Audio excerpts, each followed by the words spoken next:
Hello dear students, welcome to my video. ഇന്ന് നമ്മൾ നോക്കുന്നത് സിസ്റ്റം സോഫ്റ്റ്വെയർ എന്ന് പറയുന്ന സബ്ജക്റ്റ് ആണ്. അതായത് KTU-ൽ 5th സെമസ്റ്ററിൽ വരുന്ന 2019 സ്കീമിലുള്ള CST 305 സിസ്റ്റം സോഫ്റ്റ്വെയർ. അതിന്റെ മോഡ്യൂൾ 1 ആണ് നമ്മൾ ഇന്ന് നോക്കുന്നത് കേട്ടോ. അതിന്റെ ഒരു പാർട്ടാണ് ഇന്ന് പറയുന്നത്. ഓക്കെ, അപ്പോൾ മോഡ്യൂൾ 1-ൽ സിലബസിൽ എന്തൊക്കെയാണ് കവർ ചെയ്യുന്നതെന്നുള്ളത് നമുക്ക് നോക്കാം. System software versus application software. Then different system software: assembler, linker, loader, macro processor, text editor, debugger, device driver, compiler, interpreter, operating system. അപ്പം ഇതിന്റെ ബേസിക് കോൺസെപ്റ്റ്സ് ആണ് നമുക്ക് ഈ മോഡ്യൂളിൽ നോക്കുന്നത്. ഡീറ്റെയിൽഡ് ആയിട്ടുള്ളത് നമ്മൾ അടുത്ത മോഡ്യൂൾസിലാണ് കവർ ചെയ്യുന്നത്. ഓക്കെ, then രണ്ട് ആർക്കിടെക്ചേഴ്സ് ഉണ്ട്, SIC architecture and SIC XC architecture. അതിന്റെ ഫീച്ചേഴ്സ്, അഡ്രസ്സിംഗ് മോഡ്സ്, അതുപോലെ instruction set, then assembler directives, അതൊക്കെ ഈ ഒരു മോഡ്യൂളിൽ നമ്മൾ കവർ ചെയ്ത് പോകുന്നുണ്ട്. ഓക്കെ, സോ എനിക്ക് പറയാനുള്ളത്, ഇത് നമ്മൾ ഒരു ബ്രീഫ് ആയിട്ടുള്ള ഒരു എക്സ്പ്ലനേഷൻ ആയിരിക്കും ഈ ഒരു വീഡിയോയിൽ നമ്മൾ പറയുന്നത് കേട്ടോ. അപ്പം നമുക്ക് എക്സാമിന് എത്ര മാർക്സിനാണോ എഴുതാൻ ചോദിക്കുന്നത് അതിനനുസരിച്ച് നിങ്ങൾ എക്സാമിന് എഴുതണം. Okay, let's start with what is a software. Okay, എന്താണ് സോഫ്റ്റ്വെയർ? നമുക്കറിയാം, നമ്മൾ പ്രോഗ്രാമിംഗ് ചെയ്യുന്നവരാണ്, കോഡിംഗ് ചെയ്യുന്നവരാണ്. സോ നമുക്ക് ഒരു സിസ്റ്റത്തിന് എന്തെങ്കിലും ഒരു ടാസ്ക് ചെയ്യാൻ വേണ്ടി കൊടുക്കുന്നു. ആ ടാസ്ക് നമുക്ക് ചെയ്യണമെങ്കിൽ സിസ്റ്റത്തിന് കുറച്ച് സെറ്റ് ഓഫ് ഇൻസ്ട്രക്ഷൻസ് നമ്മൾ കൊടുക്കണം ത്രൂ പ്രോഗ്രാംസ്, അല്ലേ? അപ്പോൾ അല്ലെങ്കിൽ അങ്ങനെയുള്ള ഒരു സെറ്റ് ഓഫ് ഇൻസ്ട്രക്ഷൻസ് അല്ലെങ്കിൽ പ്രോഗ്രാംസിനെ നമുക്ക് സോഫ്റ്റ്വെയർ എന്ന് പറയാം. ഓക്കെ, അപ്പം ഈ ഒരു സോഫ്റ്റ്വെയർ എന്ന് പറയുന്നത് നമ്മൾ രണ്ട് തരത്തിലാണ് ക്ലാസിഫൈ ചെയ്യുന്നത്. ഒന്ന് system software and application software, രണ്ടാമത്തത്. ഓക്കെ, സിസ്റ്റം സോഫ്റ്റ്വെയറും ആപ്ലിക്കേഷൻ സോഫ്റ്റ്വെയറും. അപ്പം ഒരു സിസ്റ്റം സോഫ്റ്റ്വെയർ എന്ന് പറയുന്നത് എന്താണ് സിസ്റ്റം സോഫ്റ്റ്വെയർ എന്ന് വെച്ച് കഴിഞ്ഞാൽ, നമ്മുടെ കമ്പ്യൂട്ടറിന്റെ ഓപ്പറേഷനെ സപ്പോർട്ട് ചെയ്യുന്ന, അല്ലെങ്കിൽ ആ ഒരു കമ്പ്യൂട്ടർ വർക്ക് ചെയ്യാനായിട്ട് റൺ ചെയ്യാൻ ആവശ്യമായിട്ടുള്ള, അതിന് സപ്പോർട്ട് ചെയ്യുന്ന എല്ലാ പ്രോഗ്രാംസും, ഓക്കെ, അതിന് സിസ്റ്റത്തിനെ ഡിപ്പെൻഡ് ചെയ്ത് നിൽക്കുന്ന ഫീച്ചേഴ്സ് ആയിരിക്കും കൊടുക്കുന്നത്. ഓക്കെ, അപ്പോൾ സോ അതിനെയാണ് നമ്മൾ സിസ്റ്റം സോഫ്റ്റ്വെയർ എന്ന് പറയുന്നത്. It consist of variety of programs that support the operations of a computer. But application software ആണെങ്കിൽ അത് നമുക്ക് എന്തെങ്കിലും ഒരു ആപ്ലിക്കേഷനെ ഫോക്കസ് ചെയ്തിട്ടായിരിക്കും ഉണ്ടായിരിക്കുക. ഓക്കെ, അല്ലെങ്കിൽ ഏത് പ്രോബ്ലം, നമുക്ക് ഒരു പ്രോബ്ലം സോൾവ് ചെയ്യണമെങ്കിൽ നമുക്കൊരു ആപ്ലിക്കേഷൻ അതിൽ കൊടുത്തുകൊണ്ട് അതിനെ സോൾവ് ചെയ്യാനായിട്ട് പറ്റും. ഓക്കെ, സിസ്റ്റത്തിൽ ഒരു ആപ്ലിക്കേഷൻ നമുക്ക് ഇൻസ്റ്റാൾ ചെയ്തുകൊണ്ട് നമുക്കത് ചെയ്യാനായിട്ട് പറ്റും. ഓക്കെ, അപ്പം നമുക്ക് സിസ്റ്റം സോഫ്റ്റ്വെയർ എന്ന് പറയുമ്പോൾ നമ്മുടെ സിസ്റ്റത്തിനെ ഡിപ്പെൻഡ് ചെയ്ത് ഇരിക്കുന്നതാണെന്ന് പറഞ്ഞു. സോ എന്തൊക്കെയാണ് അതിനകത്ത് വരുന്നത്? ഒരു ഓപ്പറേറ്റിംഗ് സിസ്റ്റം, അല്ലേ? നമ്മുടെ കയ്യിൽ ജസ്റ്റ് ഒരു കമ്പ്യൂട്ടർ ഉണ്ട്, പക്ഷെ ആ കമ്പ്യൂട്ടർ വെച്ച് നമുക്ക് എന്തെങ്കിലും ചെയ്യാൻ പറ്റുമോ? ഇല്ല. അതിനകത്ത് നമുക്ക് ഒരു ഓപ്പറേറ്റിംഗ് സിസ്റ്റം ഉണ്ടെങ്കിലാണ് അത് വർക്ക് ചെയ്യുന്നത്, അല്ലേ? Then compiler. ഇപ്പൊ നമ്മൾ ഹൈ ലെവൽ ലാംഗ്വേജസിൽ കുറച്ച് കോഡ്സ് എഴുതുന്നുണ്ട്. അപ്പം നമുക്ക് ആ കോഡ് എഴുതിയത് കൊണ്ട് മാത്രം അത് സിസ്റ്റത്തിന് മനസ്സിലാവില്ല എന്താണ് അവിടെ ചെയ്യേണ്ടത്, അല്ലെങ്കിൽ എന്താണ് ചെയ്യുന്നതെന്ന്. അപ്പൊ അവിടെ നമുക്ക് അത് കൺവേർഷൻ ചെയ്യാൻ വേണ്ടിയിട്ട്, അല്ലെങ്കിൽ ആ സിസ്റ്റത്തിന്റെ ലാംഗ്വേജിലേക്ക് കൺവേർട്ട് ചെയ്യാൻ വേണ്ടിയിട്ട് നമുക്ക് ഒരുപാട് ലാംഗ്വേജ് ട്രാൻസ്ലേറ്റേഴ്സിന്റെ ആവശ്യം വരുന്നുണ്ട്. സോ കമ്പൈലർ, അസംബ്ലർ, അതുപോലെ ഇന്റർപ്രറ്റർ, ഇതെല്ലാം തന്നെ ആ ഒരു കാറ്റഗറിയിൽ വരുന്നതാണ് ലാംഗ്വേജ് ട്രാൻസ്ലേറ്റേഴ്സ് എന്ന് പറയുന്നത്. Okay, then macro processor, loaders, linkers, debuggers, text editors, ഇതെല്ലാം അതിൽ പെടുന്ന ഒരു സോഫ്റ്റ്വെയർസ് ആണ്. ഓക്കെ, അതായത് സിസ്റ്റം സോഫ്റ്റ്വെയറിൽ പെടുന്നതാണ്. ഓക്കെ, അതുപോലെ DBMS-ൽ എല്ലാം നമുക്ക് പറയാൻ പറ്റില്ല, ചിലത് കുറച്ച് നമുക്ക് ഈ പറഞ്ഞ ഒരു സിസ്റ്റം സോഫ്റ്റ്വെയർ കാറ്റഗറിയിൽ വരുന്നതാണ്, ചിലത് ആപ്ലിക്കേഷൻ സോഫ്റ്റ്വെയറിലും. ഓക്കെ, അതുപോലെ ഈ സിസ്റ്റം സോഫ്റ്റ്വെയറിന്റെ ഒരു പെക്യുലാരിറ്റി എന്താ? നമുക്ക് മെഷീന്റെ ഉള്ളിൽ അവിടെ എങ്ങനെ അതിന്റെ വർക്കിംഗ് നടക്കണം, അല്ലെങ്കിൽ എന്താ അവിടെ നടക്കുന്നത് എന്നുള്ളത് യൂസറിന് അറിയേണ്ട ആവശ്യം വരുന്നില്ല. സിസ്റ്റം അവിടെ ഉള്ളിൽ വർക്ക് ചെയ്യുന്നു. അത് നമ്മൾ കൊടുക്കുന്നത്, നമ്മളൊരു ഇൻപുട്ട് കൊടുക്കുക എന്നുള്ളതാണ്. നമ്മൾ ത്രൂ ആപ്ലിക്കേഷൻ, നമ്മൾ എന്തെങ്കിലും യൂസർ ഒരു ആപ്ലിക്കേഷൻ ത്രൂ ആണ് സിസ്റ്റവുമായിട്ട് കമ്മ്യൂണിക്കേറ്റ് ചെയ്യുന്നത്. സോ അവിടെ നമുക്ക് ആ ഒരു ആപ്ലിക്കേഷന്റെ സഹായത്തോട് കൂടിയിട്ട് നമ്മളുടെ പ്രോബ്ലം സോൾവ് ചെയ്യാൻ പറ്റും. പക്ഷെ അതിനകത്ത് എന്ത് നടക്കുന്നു എന്നുള്ളത് ഒരു യൂസർക്ക് അറിയേണ്ട ആവശ്യം വരുന്നില്ല. ഓക്കെ, ഓക്കെ, ഇനി നമുക്ക് എക്സാമിന് വരാറുള്ള ഒരു ക്വസ്റ്റ്യൻ ആണ് system software versus application software, or what is the difference between A system software and an application software. Okay, അപ്പം ഒരു സിസ്റ്റം സോഫ്റ്റ്വെയർ എന്ന് പറയുമ്പോൾ നമുക്ക് എന്താ പറയാനുള്ളത്? സിസ്റ്റം അല്ലെങ്കിൽ കമ്പ്യൂട്ടേഴ്സിന് ആവശ്യമായിട്ടുള്ള ഓപ്പറേഷൻസിന് സപ്പോർട്ട് ചെയ്യുന്ന ടൈപ്സ് ഓഫ് പ്രോഗ്രാംസ് അല്ലെങ്കിൽ സോഫ്റ്റ്വെയർസ്, അല്ലെങ്കിൽ എന്താ സെറ്റ് ഓഫ് ഇൻസ്ട്രക്ഷൻസ്, അതിനെ നമുക്ക് സിസ്റ്റം സോഫ്റ്റ്വെയർ എന്ന് പറയാം. ഓക്കെ, അതുപോലെ സിസ്റ്റം സോഫ്റ്റ്വെയർ വർക്ക് ചെയ്യുമ്പം നമുക്ക് അതിന്റെ ഇന്റേണലി എന്തൊക്കെ ഓപ്പറേഷൻസ് ആണ് നടക്കുന്നത് എന്നുള്ളത് യൂസറിന് അറിയേണ്ട ആവശ്യമില്ല. യൂസർ ഫോക്കസ് ചെയ്യേണ്ടത് ഏത് ആപ്ലിക്കേഷനിൽ കൂടെയാണ് നമ്മൾ ഒരു സിസ്റ്റവുമായിട്ട് കമ്മ്യൂണിക്കേറ്റ് ചെയ്യുന്നത്, ആ ഒരു ആപ്ലിക്കേഷനെ മാത്രം ഫോക്കസ് ചെയ്താൽ മതിയായിരിക്കും. ഓക്കെ, ദെൻ സിസ്റ്റം സോഫ്റ്റ്വെയർ എന്ന് പറയുമ്പോൾ നമ്മൾ ഒരുപാട് എക്സാമ്പിൾസ് പറഞ്ഞു. അപ്പോൾ ഇതിനകത്ത് ഈ ഒരു സിസ്റ്റത്തിനകത്ത് എന്തൊക്കെ റിസോഴ്സസ് ഉണ്ടോ ആ റിസോഴ്സസ് എല്ലാം തന്നെ മാനേജ് ചെയ്യുന്നത് ഒരു സിസ്റ്റം സോഫ്റ്റ്വെയർ ആണ്. അവിടെ ആപ്ലിക്കേഷൻ സോഫ്റ്റ്വെയർ, നമുക്ക് ആപ്ലിക്കേഷൻ സോഫ്റ്റ്വെയർ എന്ന് പറയുമ്പോൾ ഡിഫറെന്റ് ആപ്ലിക്കേഷൻ, അതായത് യൂസർ ഇൻസ്റ്റാൾ ചെയ്യുന്ന ടൈപ്സ് ഓഫ് ആപ്ലിക്കേഷൻസ് ആണ് ഇതിനകത്ത് ആപ്ലിക്കേഷൻ സോഫ്റ്റ്വെയർ ആയിട്ട് നമ്മൾ പറയുന്നത് അല്ലെ. അപ്പൊ ആ ഒരു ആപ്ലിക്കേഷൻ സോഫ്റ്റ്വെയർ റൺ ചെയ്യണമെങ്കിൽ അതിനൊരു പ്ലാറ്റ്ഫോം വേണം. അപ്പൊ ആ ഒരു പ്ലാറ്റ്ഫോം പ്രൊവൈഡ് ചെയ്യുന്നതും ഈ സിസ്റ്റം സോഫ്റ്റ്വെയർ ആണ്. ഓക്കെ, അപ്പോൾ ഒരു സിസ്റ്റം സോഫ്റ്റ്വെയർ ഇല്ലാതെ ഒരിക്കലും ഒരു സിസ്റ്റത്തിന് റൺ ചെയ്യാനായിട്ട് പറ്റില്ല. ഓക്കെ, അപ്പോൾ ഒരു സിസ്റ്റം സോഫ്റ്റ്വെയർ എന്ന് പറയുന്നത് ആ ഒരു സിസ്റ്റത്തിന്റെ മൊത്തത്തിലുള്ള വർക്കിങ്ങിന് ആവശ്യമായിട്ടുള്ള സോഫ്റ്റ്വെയർ ആണ്. അപ്പൊ അത് ജനറൽ പർപ്പസ് സോഫ്റ്റ്വെയർസ് ആണ്. ഓക്കെ, സോ അപ്പൊ അതിന് നമുക്ക് എക്സാമ്പിൾ പറയുന്നത് എന്തൊക്കെയാണ്? ഓപ്പറേറ്റിംഗ് സിസ്റ്റം, ലാംഗ്വേജ് ട്രാൻസ്ലേറ്റേഴ്സ്, അതായത് compiler, interpreter, assembler, then loader, linker, debugger, device driver, text editor. ഇനി ഇതൊക്കെ എന്താന്നുള്ളത് നമുക്കൊന്ന് പറയാം കേട്ടോ.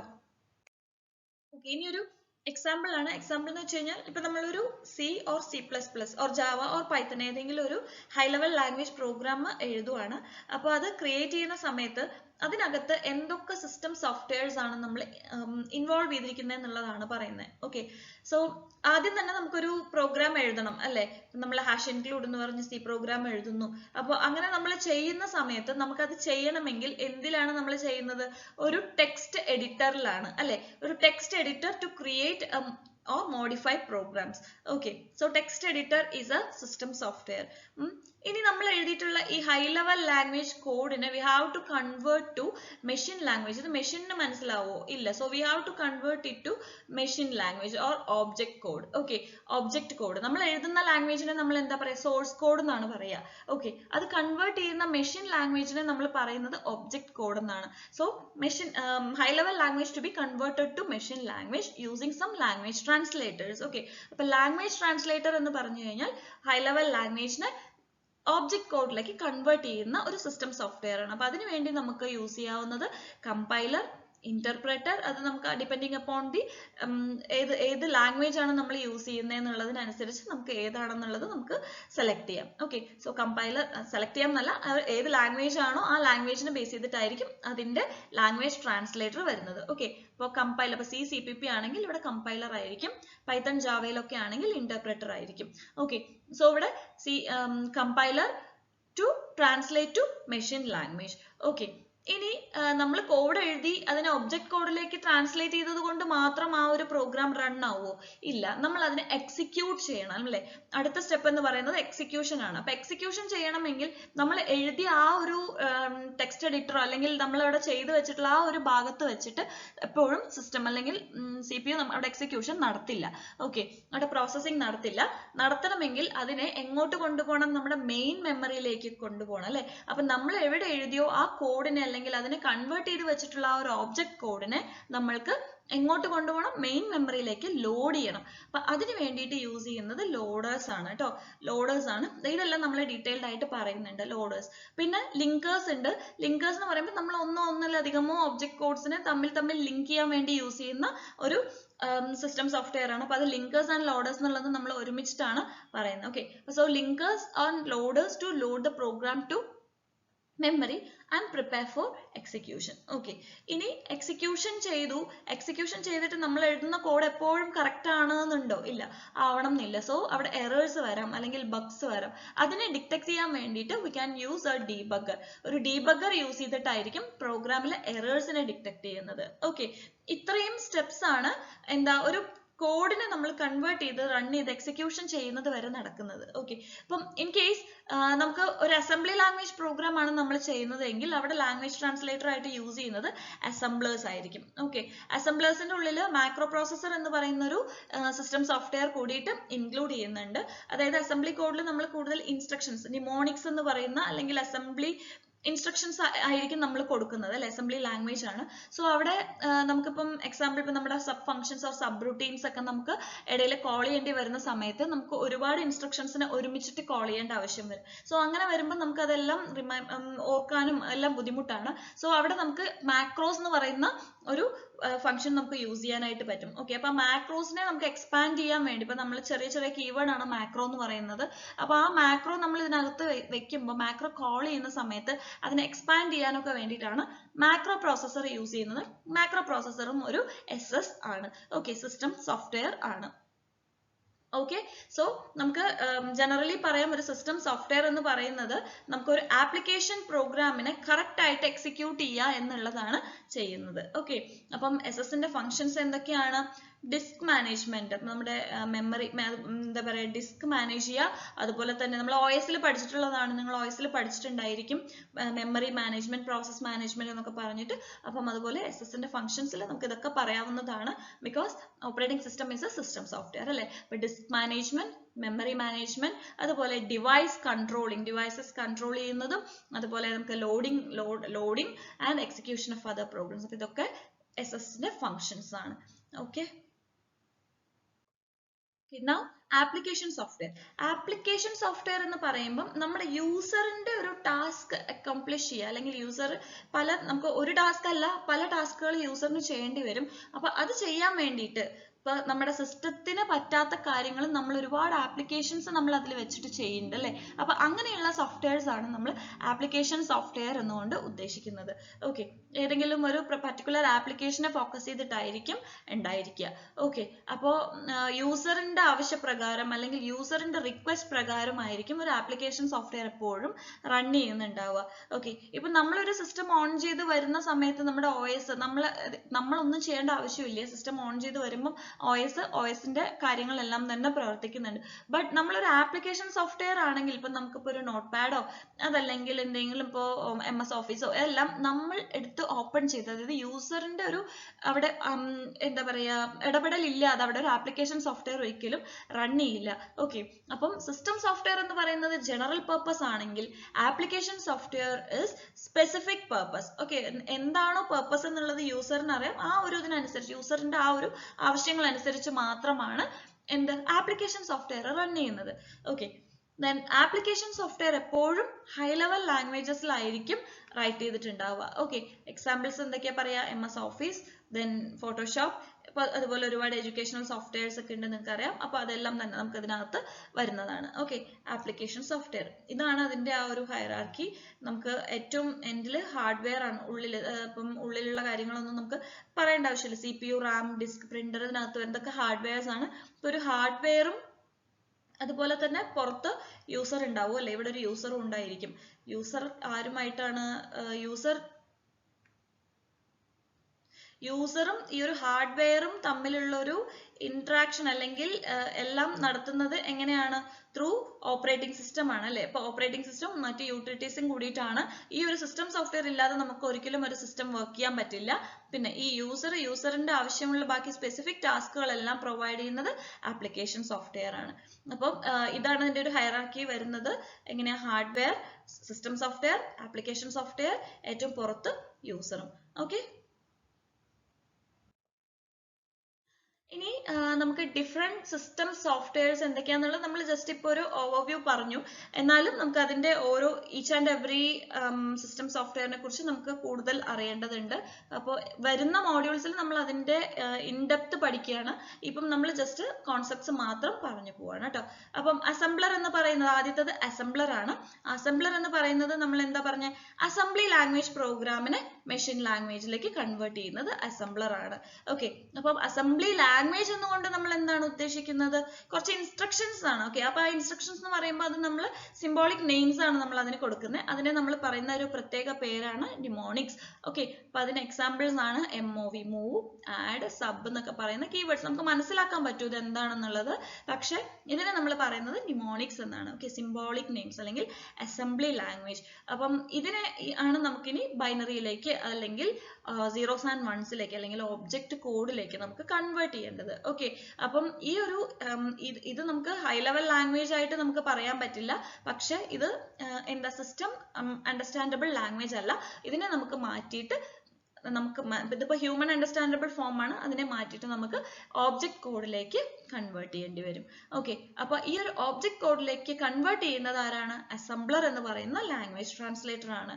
ഓക്കെ, നോർമലി അസംബ്ലർ ഈ ഒരു ട്രാൻസ്ലേഷൻ നടത്തുന്നത് ഒരു പാസിൽ ചെയ്യുന്നതും ഉണ്ട്, രണ്ട് പാസിൽ ചെയ്യുന്നതും ഉണ്ട്. അപ്പൊ നമുക്ക് അത് പറയുമ്പോൾ 1 or 2 passes. അപ്പൊ സിംഗിൾ പാസ് അസംബ്ലറും ഉണ്ട്, 2 പാസ് അസംബ്ലേഴ്സും ഉണ്ട്. അപ്പൊ 2 പാസ് 2 പാസ് അസംബ്ലറിൽ എങ്ങനെയാന്ന് വെച്ച് കഴിഞ്ഞാൽ 2 പാസസ് ആയിട്ടായിരിക്കും അവിടെ ട്രാൻസ്ലേഷൻ നടക്കുന്നത്. ട്രാൻസ്ലേഷൻ എന്ന് ഉദ്ദേശിക്കുന്നത് എന്താ, ഈ ഒരു അസംബ്ലി ലാംഗ്വേജിനെ ഒബ്ജക്ട് കോഡിലേക്ക് കൺവേർട്ട് ചെയ്യുന്നത്, അല്ലെങ്കിൽ ഒരു ഒബ്ജക്ട് കോഡ് ജനറേറ്റ് ചെയ്യുന്നത് ഒരു പാസിലും പറ്റും, അതുപോലെ തന്നെ 2 പാസസിലും പറ്റും. ഇപ്പൊ 2 പാസ് അസംബ്ലർ ആണെങ്കിൽ അവിടെ 2 പാസ് യൂസ് ചെയ്തിട്ടായിരിക്കും ഒബ്ജക്ട് കോഡ് ജനറേറ്റ് ചെയ്യുന്നത്. സിംഗിൾ പാസിലാണെങ്കിൽ ഒറ്റ പാസിൽ തന്നെ അവിടെ ട്രാൻസ്ലേഷൻ നടക്കും. ഓക്കെ, അപ്പോൾ ഒബ്ജക്ട് കോഡിലേക്ക് കൺവേർട്ട് ചെയ്യുമ്പോൾ എന്താണ്, ഈ സിംബോളിക് അഡ്രസ്സസിനെ എല്ലാം തന്നെ അവിടെ റിസോൾവ് ചെയ്യും. അപ്പം സിംബോളിക് അഡ്രസ്സസിനെ റിസോൾവ് ചെയ്യുക എന്ന് പറയുമ്പോൾ നമ്മളിപ്പോൾ ഈ സിമ്പിൾസ് ഒക്കെ നമ്മൾ സിമ്പിൾസ് എന്ന് ഉദ്ദേശിക്കുന്ന ഈ ഇൻസ്ട്രക്ഷൻസ് ഒക്കെ നമ്മൾ കൊടുക്കുന്നുണ്ട്. അപ്പൊ അതിനൊക്കെ നമുക്ക് പെർഫോം ചെയ്യാൻ വേണ്ടിയിട്ട് ഓരോരോ മെമ്മറി അഡ്രസ്സസ് ഉണ്ടായിരിക്കും. അതെല്ലാം ഡീറ്റെയിൽഡ് ആയിട്ട് വരും, നിങ്ങൾക്ക് മനസ്സിലാവും. ഓക്കെ, അപ്പം സിംബോളിക് അഡ്രസ്സസ് ഉണ്ട്, അതുപോലെ തന്നെ ഇതെല്ലാം ഈ സിമ്പിൾസിനെ എല്ലാം സ്റ്റോർ ചെയ്യാനൊക്കെ വേണ്ടിയിട്ട് നമുക്ക് സിമ്പിൾ ടേബിൾസ് എന്ന് പറഞ്ഞിട്ടൊരു സിമ്പിൾ ടേബിൾ ഇതിന് ആവശ്യമായിട്ടുണ്ട്. അതുപോലെ തന്നെ നമുക്ക് ഇനി ഇതിനെ വേറെ എവിടേക്കെങ്കിലും റീലൊക്കേറ്റ് ചെയ്യണം. ഇപ്പൊ നമ്മൾ സ്റ്റാർട്ട് ചെയ്തിട്ടുള്ള ഒരു സ്ഥലത്ത് നല്ലാതെ വേറൊരു ഭാഗത്തേക്ക്, മെമ്മറിയുടെ വേറൊരു പാർട്ടിലേക്ക് നമുക്ക് ഇതിനെ റീലൊക്കേറ്റ് ചെയ്യണമെങ്കിൽ നമുക്ക് ഇതിന്റെ ലൊക്കേഷൻസ് ഒക്കെ ആവശ്യമാണ്. അതിന് വേണ്ടിയിട്ട് ഒരു ലൊക്കേഷൻ കൗണ്ടർ ഉണ്ടായിരിക്കും. അപ്പം അതിനാവശ്യമായിട്ടുള്ള ഈ റീലൊക്കേഷൻ ഇൻഫർമേഷൻ ഇതെല്ലാം തന്നെ സ്റ്റോർ ചെയ്യാനായിട്ട് നമുക്ക് ഒരു ടേബിൾസ് ഒക്കെ ഉണ്ടായിരിക്കും. ഓക്കെ, അസംബ്ലറിന് അപ്പൊ ഇതൊക്കെ ആവശ്യമാണ്. ഓക്കെ, അപ്പം മറ്റുള്ള ഒരു ലാംഗ്വേജ് ട്രാൻസ്ലേറ്ററിനെ പോലെ തന്നെ ഈ സിംബോളിക് കോഡ്സിനെ നമുക്ക് ബൈനറി ഫോമിലേക്ക് മാറ്റുന്നത് കൊണ്ട് തന്നെ അസംബ്ലർ എപ്പോഴും ഒരു ബ്രിഡ്ജ് ആയിട്ടാണ് ആക്ട് ചെയ്യുന്നത്. ആരൊക്കെ തമ്മിൽ, നമ്മൾ ഹ്യൂമൻ പ്രോഗ്രാമറും അതുപോലെ തന്നെ ഹാർഡ്വെയർ തമ്മിൽ. ഓക്കെ, അപ്പം ഇവിടുത്തെ സോഴ്സ് കോഡ് എന്ന് പറയുന്നത് അസംബ്ലി ലാംഗ്വേജ് ആയിരിക്കും, അതല്ലെങ്കിൽ നിമോണിക് കോഡ്സ് എന്ന് പറയും. സോ ഒരു അസംബ്ലറിൽ കൂടിയിട്ട് അത് പാസ് ചെയ്ത് പോകുന്ന സമയത്ത് എന്തായിട്ട് മാറും, ഒരു മെഷീൻ ലാംഗ്വേജ് അല്ലെങ്കിൽ ഒബ്ജക്ട് കോഡിലേക്ക് കൺവേർഷൻ നടക്കും. ഓക്കെ, ഇതാണ് അസംബ്ലർ. അടുത്തത് ലിങ്കർ ആണ്. ലിങ്കർ എന്ന് പറയുമ്പം നമുക്കിപ്പം ഒരു കോഡ് ഉണ്ട്, അതല്ലെങ്കിൽ ഒരു 2-3 കോഡ്സ് ഉണ്ട്, കുറച്ച് പീസസ് ഓഫ് കോഡ്സ് ഉണ്ടെങ്കിൽ അതിനെല്ലാം തന്നെ കമ്പൈൻ ചെയ്യുക. ഓക്കെ, കമ്പൈൻ ചെയ്ത് കളക്ട് ചെയ്ത് അവർ തമ്മിലൊരു ലിങ്ക് പ്രൊവൈഡ് ചെയ്തിട്ട് അതിനൊരു സിംഗിൾ ഫയലാക്കി മാറ്റി ആ സാധനത്തിനെ ആയിരിക്കും മെമ്മറിയിലേക്ക് ലോഡ് ചെയ്തിട്ട് എക്സിക്യൂഷന് വേണ്ടിയിട്ട് പോകുന്നത്. ഓക്കെ, സോ നമ്മളിപ്പം കമ്പൈലർ എന്താ ചെയ്യാന്ന് വെച്ച് കഴിഞ്ഞാൽ സോഴ്സ് കോഡിനെ ഒബ്ജക്ട് കോഡ് ആക്കിയിട്ട് മാറ്റും. അപ്പോൾ ആ ഒബ്ജക്ട് കോഡിന്റെ കൂടെ അതല്ലെങ്കിൽ വേറെ എന്തെങ്കിലും അഡീഷണൽ ഫയൽസോ അതല്ലെങ്കിൽ വേറെ പീസസ് ഓഫ് കോഡ്സോ ഉണ്ടെങ്കിൽ ലിങ്കർ അതെല്ലാം കൂടി കളക്ട് ചെയ്തിട്ട് ഒറ്റ ഫയലാക്കിയിട്ട്, ഒരു എക്സിക്യൂട്ടബിൾ ഫയലാക്കിയിട്ട് മാറ്റും. ആ എക്സിക്യൂട്ടബിൾ ഫയൽ ലോഡർ എന്ത് ചെയ്യും, ലോഡറിലേക്ക് മെമ്മറിയിലേക്ക് ലോഡ് ചെയ്യും.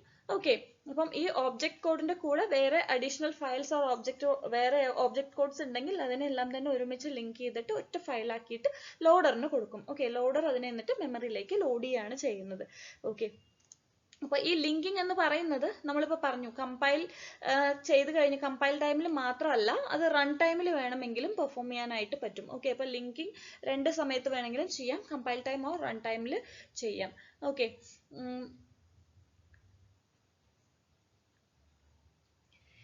ഇനി നമുക്കിപ്പം ഇപ്പോൾ ഒരു വലിയ പ്രോഗ്രാം ആണെങ്കിൽ, നമുക്ക് അല്ലെങ്കിൽ ഒരു വലിയ പ്രോബ്ലം ആണെങ്കിൽ, നമ്മുടെ സോഴ്സ് ഫയൽ ഒരുപാട് വലുതാണെങ്കിൽ അതിനെ നമുക്ക് ഓർഗനൈസ് ചെയ്തിട്ട് ചെറിയ ചെറിയ മോഡ്യൂൾസ് ആക്കിയിട്ട്, നമ്മൾ പഠിച്ചിട്ടുണ്ടല്ലോ മോഡുലാർ പ്രോഗ്രാമിംഗ് അല്ല, അപ്പോൾ മോഡ്യൂൾസ് ആക്കിയിട്ട് നമുക്ക് മാറ്റിയിട്ട് അതിനെ നമുക്ക് സെപ്പറേറ്റ് ആയിട്ട് കമ്പൈൽ ചെയ്യാൻ പറ്റും. അതിനുശേഷം നമുക്ക് വേണമെങ്കിൽ അതിനെ ലിങ്ക് ചെയ്ത് ഒറ്റ ഫയൽ പിന്നീട് ആക്കാൻ പറ്റും. അതല്ല നമുക്കിപ്പോൾ ഏതെങ്കിലും മോഡ്യൂൾസിനെ റിമൂവ് ചെയ്യണമെങ്കിൽ അതിനെ നമുക്ക് ചേഞ്ച് ചെയ്തിട്ടോ അതല്ലെങ്കിൽ റിമൂവ് ചെയ്തിട്ടോ ഒക്കെ നമുക്ക് റീകമ്പൈൽ ചെയ്തിട്ട് റീലിങ്ക് ചെയ്യാനും എല്ലാത്തിനുമുള്ള ഓപ്ഷൻസ് ലിങ്കർ പ്രൊവൈഡ് ചെയ്യുന്നുണ്ട്. ഓക്കെ, ഇതാണ് ലിങ്കർ. അടുത്തത് ലോഡർ ആണ്. ലോഡർ എന്ന് പറയുമ്പം നമ്മളിപ്പോൾ പറഞ്ഞതാണ്, എക്സിക്യൂട്ടബിൾ കോഡിന് അല്ലെങ്കിൽ ഒരു ഒബ്ജക്ട് കോഡിന് ലിങ്കിങ് ഉണ്ടെങ്കിൽ, അതായത് ഒബ്ജക്ട് കോഡ്സ് വേറെ നമുക്ക് ലിങ്ക് ചെയ്യാനുണ്ടെങ്കിൽ ആ ലിങ്കിങ് എല്ലാം കഴിഞ്ഞതിന് ശേഷം നമുക്ക് കിട്ടുന്ന ആ ഒരു ഒബ്ജക്ട് കോഡ്. ലിങ്കിങ് ഇല്ലെങ്കിൽ ഡയറക്റ്റ് നമുക്ക് ട്രാൻസ്ലേഷൻ കഴിഞ്ഞ് വരുന്ന ഒബ്ജക്ട് കോഡിനെ, ആ ഒരു എക്സിക്യൂട്ടബിൾ കോഡിനെ മെയിൻ മെമ്മറിയിലേക്ക് എക്സിക്യൂഷന് വേണ്ടിയിട്ട് കൊടുക്കുന്നത് ആരായിരിക്കും, ലോഡർ ആയിരിക്കും. ഓക്കെ, അപ്പോൾ അത് ലോഡറിന്റെ റെസ്പോൺസിബിലിറ്റി ആണ്. ഓക്കെ, അപ്പം ഒരു പ്രോഗ്രാം ആഫ്റ്റർ ഇപ്പൊ അസംബ്ലി ലാംഗ്വേജ് ആണെങ്കിൽ അസംബ്ലറിൽ കൂടിയിട്ടോ അതല്ലെങ്കിൽ മറ്റ് ഹൈ ലെവൽ ലാംഗ്വേജസ് ആണെങ്കിൽ അത് കമ്പൈലർ ഇന്റർപ്രറ്റർ അതിനെ കൺവേർഷൻ ചെയ്തതിന് ശേഷം ഈ ലോഡർ ഒബ്ജക്റ്റ് കോഡ് എടുത്തിട്ട് മെമ്മറിയിലേക്ക് പാസ് ചെയ്യും. ഓക്കെ, അവിടെ ഫങ്ഷൻസ്, ലോഡറിന്റെ ഫങ്ഷൻസ് എന്തൊക്കെയാന്ന് വെച്ച് കഴിഞ്ഞാൽ, ഒന്ന് loading, okay, transfers the machine code of the program to the secondary storage, അതായത് from the secondary storage into the main memory. Okay, main മെമ്മറിയിലേക്ക് സെക്കൻഡറി സ്റ്റോറേജിൽ നിന്ന് മെഷീൻ കോഡിനെ ട്രാൻസ്ഫർ ചെയ്യുന്നു. ഓക്കെ, അതിനുശേഷം പ്രോഗ്രാം റീലൊക്കേഷൻ, നമ്മൾ റീലൊക്കേഷൻ ചെയ്യാന്ന് വെച്ച് കഴിഞ്ഞാൽ അഡ്രസ്സസ്, നമ്മളിപ്പം ഒരു അഡ്രസ്സിൽ വെച്ചിട്ട് നമ്മളിപ്പോൾ ആ ഒരു പ്രോഗ്രാമിനെ റൺ ചെയ്യിക്കുകയാണെന്ന് വിചാരിക്കുക, നമുക്ക് ആ ഒരു മെമ്മറി ലൊക്കേഷൻ വേണ്ട, നമുക്ക് വേറൊരു മെമ്മറി ലൊക്കേഷനിലേക്ക് നമുക്ക് അതിനെ ചേഞ്ച് ചെയ്യണം. ഓക്കെ, അഡ്രസ്സ് അഡ്ജസ്റ്റ് ചെയ്യുക. Okay, adjust the addresses in the program so that can execute correctly. Okay, അപ്പോൾ അത് ചെയ്യുന്നത് റീലൊക്കേഷൻ എന്ന് പറയുന്ന ഒരു ഫംഗ്ഷൻ ആണ്. അപ്പോൾ അതും ലോഡർ തന്നെയാണ് ചെയ്യുന്നത്. ഓക്കെ, ദെൻ ലിങ്കിങ് എന്ന് പറയുന്നത് നമ്മൾ പറഞ്ഞു compile time or run time നമുക്കത് ചെയ്യാൻ പറ്റും. അപ്പം ഒബ്ജക്ട് മോഡ്യൂൾസ് കുറേ എണ്ണം ഉണ്ടെങ്കിൽ നമുക്ക് അതിനെ ഒരുമിച്ച് കമ്പൈൻ ചെയ്യാൻ ആയിട്ട്, അതും ലിങ്കിങ്, അതായത് ലിങ്കിങ് ലോഡർ എന്ന് പറഞ്ഞിട്ടൊരു ടൈപ്പ് ഓഫ് ലോഡർ ഉണ്ട്. ഓക്കെ, സോ അവിടെ ലിങ്കിങ്ങും ലോഡർ പ്രൊവൈഡ് ചെയ്യുന്നുണ്ട്. ദെൻ അലോക്കേഷൻ, അപ്പോൾ മെമ്മറി സ്പേസ് അലോക്കേറ്റ് ചെയ്ത് കൊടുക്കുക ഓരോ പ്രോഗ്രാമിനും, അതിനാവശ്യമായിട്ടുള്ള അഡ്രസ് സ്പേസ് അല്ലെങ്കിൽ മെമ്മറി സ്പേസ് അഡ്രസ് ചെയ്ത് കൊടുക്കുന്നത്, അസൈൻ ചെയ്ത് കൊടുക്കുന്നത് ആരാണ്? ലോഡർ തന്നെയാണ്. Okay, then starting the program. അപ്പം ലോഡറിന്റെ പിന്നെ ഒരു ഫംഗ്ഷൻ എന്ന് വെച്ച് കഴിഞ്ഞാൽ, ലോഡർ ഒരു മെമ്മറിയിലേക്ക് നമ്മൾ ഈ ഒരു കോഡിനെ കൊണ്ടുപോയി എക്സിക്യൂഷന് വേണ്ടി കൊടുത്തു കഴിഞ്ഞു കഴിഞ്ഞാൽ ആ പ്രോഗ്രാം എവിടെ നിന്നാണോ സ്റ്റാർട്ട് ചെയ്യുന്നത് അവിടേക്ക് അതിന്റെ പോയിന്റർ പോകും. ഓക്കെ, അതിന്റെ കൺട്രോൾ അങ്ങോട്ട് പാസ് ചെയ്യും. അപ്പൊ എപ്പോഴും സ്റ്റാർട്ടിങ് ഓഫ് ദ പ്രോഗ്രാമിലേക്ക് ഈ ഒരു ലോഡറിന്റെ കൺട്രോൾ പാസ് ചെയ്യുന്നത് ലോഡറിന്റെ ഒരു ഫംഗ്ഷൻ തന്നെയാണ്. Okay, it passes the control to the loaded program so that execution can begin at the program's entry point. Okay, അപ്പൊ ഇത് ഇത്രയും ലോഡറിന്റെ ഫംഗ്ഷൻ ആണ്. ഓക്കെ, ഇപ്പം ഇവിടെ ഒബ്ജക്ട് മോഡ്യൂൾ എയും ഒബ്ജക്ട് മോഡ്യൂൾ ബി ഒക്കെ ഉണ്ടെങ്കിൽ ഇവിടെ ലിങ്കർ ഓർ ലോഡർ, അപ്പോൾ അവിടെ അത് രണ്ടും കൂടി കമ്പൈൻ ചെയ്തിട്ട് ലോഡർ എന്ത് ചെയ്യും എന്ന് വെച്ച് കഴിഞ്ഞാൽ എക്സിക്യൂഷന് വേണ്ടി കൊടുത്തിട്ട് അതിനെ അതിൻ്റെതായിട്ടുള്ള മെമ്മറി ലൊക്കേഷനിൽ എവിടെയാണോ അതിനെ കൊണ്ടുപോകേണ്ടത് ആ ഒരു ലൊക്കേഷനിലേക്ക് കൊണ്ടുപോയിട്ട് പേസ്റ്റ് ചെയ്യല്ല, എക്സിക്യൂഷന് വേണ്ടിയിട്ട് അതിനെ അസൈൻ ചെയ്ത് കൊടുക്കും. ഓക്കെ, അവിടെ എന്താ പറയുക, അതായത് മെമ്മറിയിലേക്ക് ലോഡ് ചെയ്യുക എന്നാണ് പറയുക, അസൈൻ ചെയ്യല്ല, മെമ്മറിയിലേക്ക് ലോഡ് ചെയ്യുക എന്നാണ് പറയുന്നത്. ഓക്കെ, അടുത്തത് ഡീബഗ്ഗർ.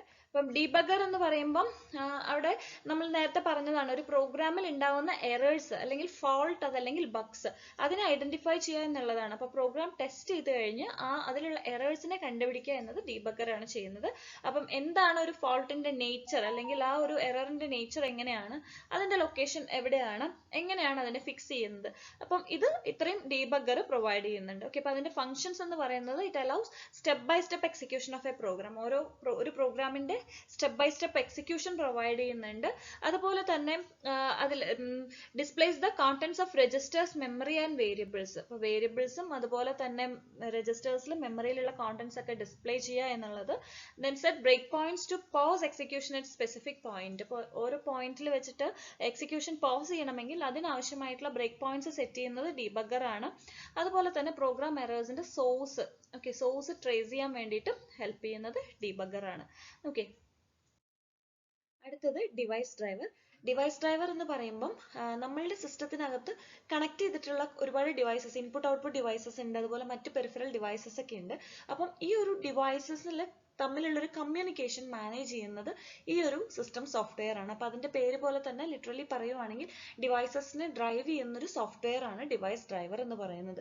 ഓക്കെ, ഒരു ഡിവൈസ് ഡ്രൈവർ ഇല്ലാതെ OSന് ഒരിക്കലും മറ്റ് ഹാർഡ്വെയർ ഡിവൈസസുമായിട്ട് കമ്മ്യൂണിക്കേഷൻ നടത്താനായിട്ട് പറ്റില്ല, അല്ലെങ്കിൽ ആ OSന് മറ്റ് ഡിവൈസസിനെ കൺട്രോൾ ചെയ്യാനായിട്ടും പറ്റില്ല. ഓക്കെ, നമുക്ക് ജസ്റ്റ് ഒരു കീബോർഡ് നമ്മുടെ കയ്യിലുണ്ട്, ആ കീബോർഡ് നമ്മൾ കണക്ട് ചെയ്യുന്നത് കൊണ്ട് നമ്മൾ കൊടുക്കുന്ന കീസ് ആ OS ഈ പറഞ്ഞ പോലെ നമ്മുടെ റിക്വസ്റ്റ് അതൊന്നും കമാൻഡ്സ് ആയിട്ട് കൊടുക്കണമെന്നില്ല. ഓക്കെ, അപ്പം അവിടെ നമുക്കൊരു ഡിവൈസ് ഡ്രൈവർ ഉണ്ടെങ്കിൽ മാത്രമാണ് ഈ ഒരു കൺവേർഷൻ, നമ്മുടെ യൂസർ കൊടുക്കുന്ന ഈ ലോജിക്കൽ റിക്വസ്റ്റ് എല്ലാം തന്നെ കമാൻഡ്സ് ആയിട്ട് ഡിവൈസിന് കൊടുക്കുള്ളൂ. ഓക്കെ, അപ്പോൾ അതിന് ഹെൽപ്പ് ചെയ്യുന്നത് ഒരു ഡിവൈസ് ഡ്രൈവർ ആണ്. ഇപ്പോൾ ഒരു കീബോർഡ് കണക്ട് ചെയ്യുന്നുണ്ടെങ്കിൽ ആ കീബോർഡിന് ഒരു ഡിവൈസ് ഡ്രൈവർ ഉണ്ട്. അതുപോലെ ഒരു പ്രിന്ററും നമ്മൾ കണക്ട് ചെയ്യുന്നുണ്ടെങ്കിൽ ആ പ്രിന്ററിന് ഒരു ഡിവൈസ് ഡ്രൈവർ ഉണ്ടായിരിക്കും. ഒരു മൗസ് ആണെങ്കിൽ അതിനൊരു ഡിവൈസ് ഡ്രൈവർ ഉണ്ടായിരിക്കും. ഹാർഡ് ഡിസ്ക് ആണെങ്കിൽ അതിന്, എല്ലാത്തിനും ഏതൊക്കെ ഡിവൈസസ് നമ്മൾ ഇതിൽ കണക്ട് യൂസ് ചെയ്യുന്നുണ്ടോ ആ എല്ലാ ഡിവൈസസിനും അതിൻ്റെതായിട്ടുള്ള ഒരു ഡിവൈസ് ഡ്രൈവറും ഉണ്ടായിരിക്കും. ഓക്കെ, അപ്പം ഇതിന്റെ ഫങ്ഷൻസ് എന്ന് പറയുന്നത് it acts as an interface between the hardware and software. ഇപ്പം നമ്മളുടെ ഹാർഡ്വെയറും സോഫ്റ്റ്വെയർ നമ്മുടെ OS പറഞ്ഞതുപോലെ തന്നെ ഹാർഡ്വെയറും സോഫ്റ്റ്വെയറും തമ്മിലുള്ള ഒരു ഇന്റർഫേസ് ആണ് ഈ ഒരു ഡിവൈസ് ഡ്രൈവർ എന്ന് പറയുന്നത്. ഓക്കെ, അതുപോലെ തന്നെ OS-ൽ നമ്മൾ OS-ന്റെ ഹൈ ലെവൽ കമാൻഡ്സിനെ എല്ലാം തന്നെ കൺവേർട്ട് ചെയ്തിട്ട് എന്താ ചെയ്യുക, നമുക്ക് ആ ഒരു ഡിവൈസ് എന്ത് ഓപ്പറേഷൻ ആണോ ചെയ്യുന്നത് അതിനാവശ്യമായിട്ടുള്ള ഡിവൈസ് സ്പെസിഫിക് ഓപ്പറേഷൻസ് ആയിട്ട് കൺവേർട്ട് ചെയ്യും. ഓക്കെ, അതുപോലെ തന്നെ ഡിവൈസും സിസ്റ്റം മെമ്മറിയും തമ്മിലുള്ള ഡേറ്റ ട്രാൻസ്ഫർ മാനേജ് ചെയ്യുന്നതും ഈ ഒരു ഡിവൈസ് ഡ്രൈവർ തന്നെയാണ്. ഓക്കെ, അപ്പം ഡിവൈസ് ഡ്രൈവർ ക്യാരക്ടർ ഡിവൈസ് ഡ്രൈവേഴ്സും ഉണ്ട്, ബ്ലോക്ക് ഡിവൈസ് ഡ്രൈവേഴ്സും ഉണ്ട്. ക്യാരക്ടേഴ്സ് എന്ന് പറയുമ്പം ഡേറ്റ നമുക്ക് ക്യാരക്ടേഴ്സ് ആയിട്ട് അല്ലെങ്കിൽ ഒരു സ്ട്രീം ആയിട്ടായിരിക്കും ഹാൻഡിൽ ചെയ്യുന്നുണ്ടാവുക. ബ്ലോക്ക് ഡിവൈസ് ഡ്രൈവേഴ്സിൽ ബ്ലോക്സ് ആയിട്ടായിരിക്കും ട്രാൻസ്ഫർ മാനേജ് ചെയ്യുന്നുണ്ടാവുക. ഓക്കെ, അടുത്തത് മാക്രോ പ്രോസസ്സർ ആണ്.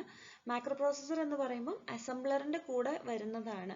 ഓക്കെ, അപ്പോൾ അസംബ്ലി ലാംഗ്വേജിലാണ് കൂടുതൽ മാക്രോ പ്രോസസ്സേഴ്സ് യൂസ് ചെയ്യുന്നത്. ഓക്കെ, അതായത് അസംബ്ലി കോഡ് അല്ലെങ്കിൽ mnemonic code or symbolic codes നമ്മൾ കണ്ടിട്ടുണ്ടാവില്ലേ ടെക്സ്റ്റ് ബുക്കിനകത്ത് ഒരു പേജ് ഒക്കെ നിറച്ച്. അപ്പോൾ അങ്ങനെ കുറേ അധികം കോഡ്സ് ഉണ്ടായിരിക്കും. അപ്പോൾ അതിൻ്റെ ഉള്ളിൽ നമ്മൾ സബ് റുട്ടീൻസിനെയൊക്കെ കോൾ ചെയ്യാറുണ്ട്. ഓക്കെ, അപ്പം ഈ സബ് റുട്ടീൻസ് കോൾ ചെയ്യുമ്പം അതിൻ്റെ എന്താണെന്ന് വെച്ച് കഴിഞ്ഞാൽ അതിനകത്തും ഇതുപോലെ കുറേ അധികം കോഡ്സ് വരാറുണ്ട്. അപ്പോൾ ഇങ്ങനെ നമുക്കൊരു ആവശ്യമുള്ള സ്പെഷ്യൽ കോഡ് ഫ്രേഗ്മെന്റ്സിനെ എല്ലാം തന്നെ നമുക്ക് ഒരു മാക്രോ ആയിട്ട് നമുക്കത് ചെയ്യാൻ പറ്റും. ഓക്കെ, ഒരു മാക്രോ ആയിട്ട് നമുക്ക് ഡിഫൈൻ ചെയ്യാൻ പറ്റും. അപ്പം ഈ കോഡ് ആവശ്യമുള്ളിടത്തൊക്കെ നമ്മൾ ഈ മാക്രോ വെച്ച് നമ്മളത് കൊടുത്താൽ മതിയാവും. അപ്പം മാക്രോ ഒരു മാക്രോ കോൾ വരുന്ന സമയത്ത് അവിടെ അത് എക്സ്പാൻഡ് ചെയ്ത് നമുക്ക് ആ കോഡിൻ്റെ ഉള്ളിൽ എന്തൊക്കെയാണോ ഉള്ളത് എക്സ്പാൻഡ് ചെയ്ത് ആ കോഡ് ഫ്രാഗ്മെന്റ്സിനെ എടുത്തോളും. ഓക്കെ, അപ്പം ഈ എക്സ്പാൻഷൻ നടത്തുന്നത്, ഈ മാക്രോ എക്സ്പാൻഷൻ നടത്തുന്നത് മാക്രോ പ്രോസസ്സർ ആണ്. ഓക്കെ, അപ്പം ഈ മാക്രോസ് എന്ന് പറഞ്ഞു കഴിഞ്ഞാൽ they are special code fragments. Okay, അപ്പോൾ അത് ഒരു പ്രോഗ്രാമിൻ്റെ ഇടയിൽ ആവശ്യമുള്ളപ്പോൾ നമുക്ക് ഡിഫൈൻ ചെയ്ത് കൊടുക്കാൻ പറ്റും.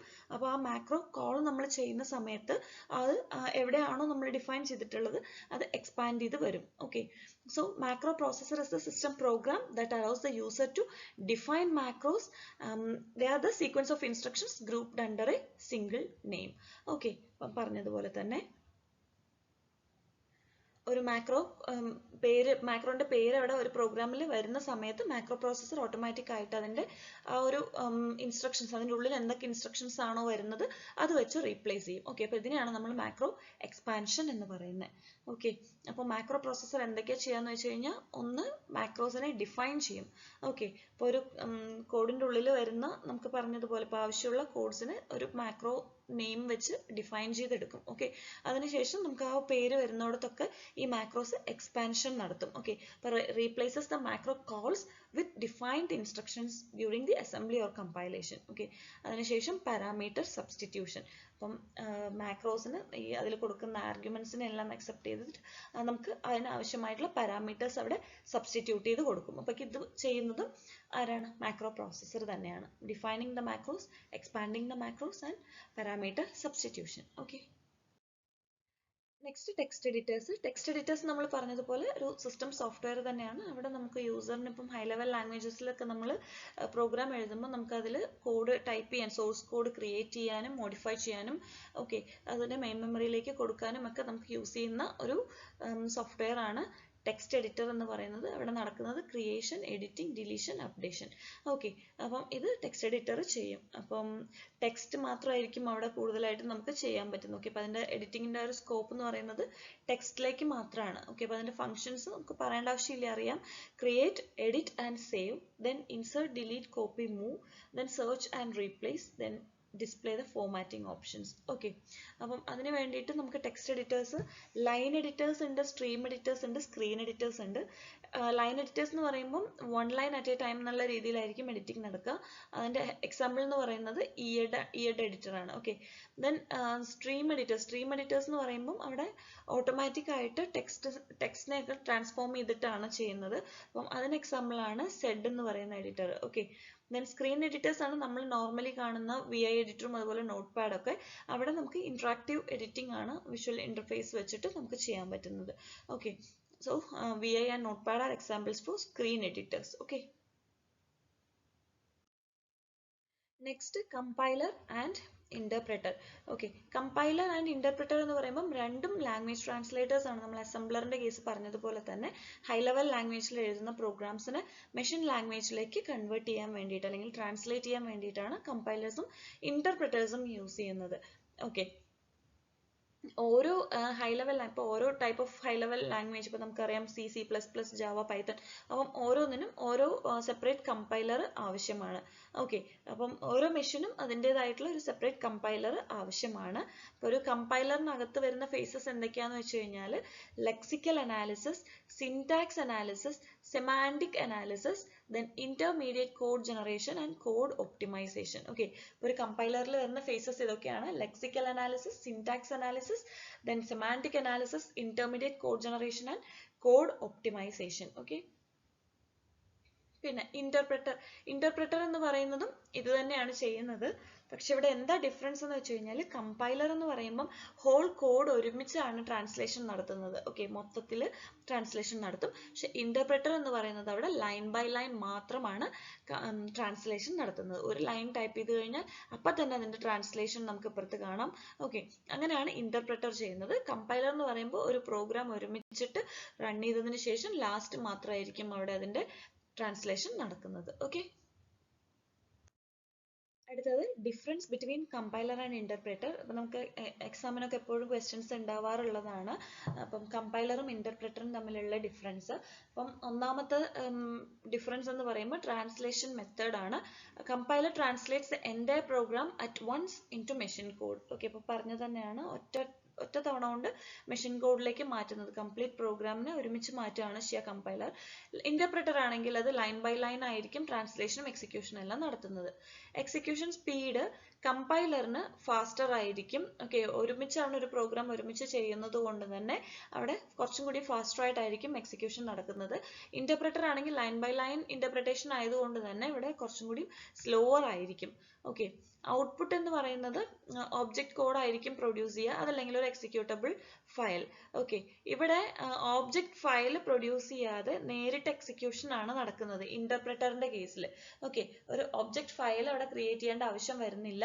അതിന് പകരം അവിടെ ഓരോ പ്രാവശ്യം ട്രാൻസ്ലേഷൻ നടത്തിയിട്ട് ഡയറക്റ്റ് ആയിട്ട് എക്സിക്യൂഷൻ നടക്കുകയാണ് ചെയ്യുന്നത്. ഓക്കെ, ഇവിടുത്തെ ഔട്ട്പുട്ട് എന്ന് പറയുമ്പോൾ ഒരു ഒബ്ജക്റ്റ് കോഡ് ആയിരിക്കും ക്രിയേറ്റ് ചെയ്യുന്നുണ്ടാവുക. ഓക്കെ, ആ ഒബ്ജക്റ്റ് കോഡ് അല്ലെങ്കിൽ അതൊരു executable file.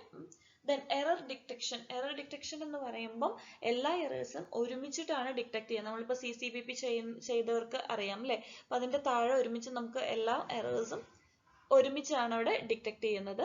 Okay, complete programme scan ചെയ്ത് ചെയ്യുന്നത് കൊണ്ട് തന്നെ. ഇവിടെ എറർ ഡിറ്റക്ഷൻ എങ്ങനെയാണെന്ന് വെച്ച് കഴിഞ്ഞാൽ ഓരോ എറർ വരുമ്പോഴും അതവിടെ എക്സിക്യൂഷൻ നിർത്തി നമ്മളത് കറക്റ്റ് ചെയ്യുമ്പോൾ മാത്രമായിരിക്കും അടുത്ത ലൈനിലേക്ക് പോകുന്നത്.